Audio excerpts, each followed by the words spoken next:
এই মুহূর্তে যে খবরের দিকে নজর রাখব, পঞ্চায়েত ভোটে দেওয়া কথা রাখলেন দমকল ব্লক যুব তৃণমূল কংগ্রেস কমিটির সভাপতি প্রসেনজিৎ ঘোষ। পঞ্চায়েত ভোট প্রচারে গিয়ে কথা দিয়েছিলেন 300 মিটার রাস্তা নির্মাণ করে দেব, আর সেই কথা রাখতেই মমতা বন্দ্যোপাধ্যায়ের পথশ্রী প্রকল্পের 300 মিটার রাস্তা ভগীরথপুর কুমোরপাড়া বুদ্ধদেব পালের বাড়ি থেকে আশরাফুল মণ্ডলের বাড়ি পর্যন্ত ঢালাই রাস্তা নির্মাণের উদ্বোধন করলেন প্রসেনজিৎ ঘোষ। তৃণমূল যুব কংগ্রেস সভাপতি দমকল ব্লক। উদ্বোধনে উপস্থিত ছিলেন অঞ্চল সভাপতি তাপস মণ্ডল, তৃণমূল কংগ্রেস সহ অন্যান্য নেতৃত্ববৃন্দ। দীর্ঘদিনের দাবি পূরণের রাস্তাটি নির্মাণ হওয়ায় এলাকাবাসী আনন্দিত। শামীম আক্তারের রিপোর্ট, দমকল এমকে টিভি।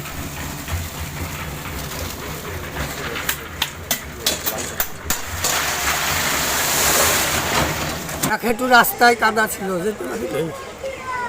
হ্যাঁ, কি নাম আপনার? আমার নাম সারামুদ্দিন মণ্ডল। রাস্তাটা হচ্ছে, আপনি কি বলবেন এটা নিয়ে?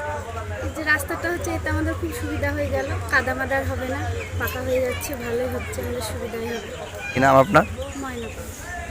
আপনারা নির্বাচনের আগে যে রাস্তাটা করতে পেরেছেন, তার জন্য কেমন আপনাদের আমাদের ভীষণ আনন্দ হচ্ছে, আমরা ভীষণ খুশি এবং গ্রামবাসীও ভীষণ খুশি এই রাস্তাটা হওয়ার কারণে।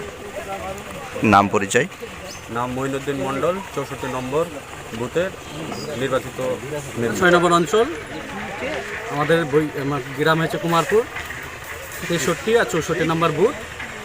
আমার এই গ্রামে দীর্ঘদিন ধরে রাস্তা জনগণের প্রয়োজনও ছিল, বা আমরাও চেষ্টা করেছিলাম করব।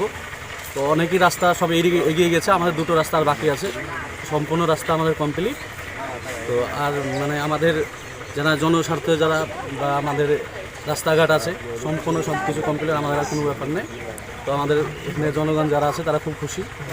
মানুষের চাহিদা এই রাস্তাটা, এবার সেই মানুষের চাহিদাকে আমরা সামনে রেখে আমরা কিন্তু প্রথম থেকে মানুষের উন্নয়নের ক্ষেত্রে প্রত্যেকটা জায়গায় রাস্তাঘাটে কিন্তু মমতা বন্দ্যোপাধ্যায় যেভাবে আপনারা দেখেছেন, পথশ্রী থেকে শুরু করে মুখ্যমন্ত্রীতে বলে এইসব বহুত প্রকল্প থেকে রাস্তাঘাট কিন্তু হচ্ছে।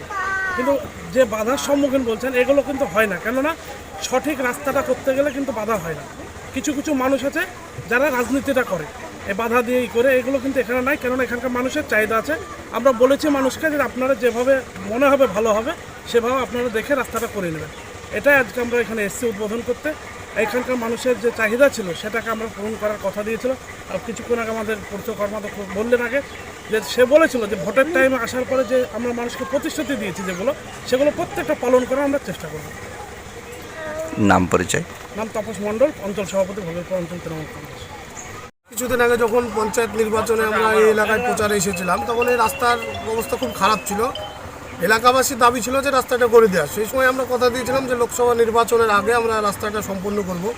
ঠিক তেমনই আমরা আমাদের লোকাল মেম্বার নৈমদ্দি আছে, তার উদ্যোগে এবং আমাদের দমকল পঞ্চায়েত সমিতির প্রচেষ্টায় আমরা 300 মিটার রাস্তা বুদ্ধদেব পালের বাড়ি থেকে আশরাফুল মণ্ডলের বাড়ি পর্যন্ত ঢালাই রাস্তা করা হচ্ছে, যার নির্মাণ ব্যয় 10,81,261 টাকা। দীর্ঘদিনের মানুষের দাবি ছিল, এখানকার রাস্তা খুবই খারাপ ছিল। নির্বাচনের প্রতিশ্রুতি আমরা দিয়েছিলাম রাস্তা করে দেবো, সেটা করে দিয়েছি আমরা। এই রাস্তা করতে গিয়ে কোনো সমস্যা বা বাধার সম্মুখীন হতে হয়েছে? রাস্তা করতে কোনো বাধার সম্মুখীন আমরা হইনি, যেহেতু এটা মানুষের কাজ। কাজ মানে তো মানুষের জন্য কাজ করা, আমরা মানুষকে সঙ্গে নিয়ে সরকারি নিয়ম মাফিক আমরা রাস্তার কাজ করছি, এতে বাধার কোনো প্রশ্নই ওঠে না। নাম পরিচয়? প্রসেনজিৎ ঘোষ, সভাপতি দমকল ব্লক তৃণমূল যুব কংগ্রেস এবং প্রাক্তন কর্মাধ্যক্ষ দমকল পঞ্চায়েত সমিতি।